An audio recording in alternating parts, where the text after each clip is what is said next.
Hello everyone, today we are going to learn basic Microsoft Word tutorial how to bend text. As example, I will create text with this tool and set the names as okay. And you can sort the text objects and resize the text. To bend, we need to convert this text into word art.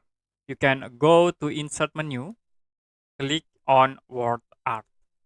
I will choose this option. Now you can go to text effect, click at these points, text effects, and go to transform.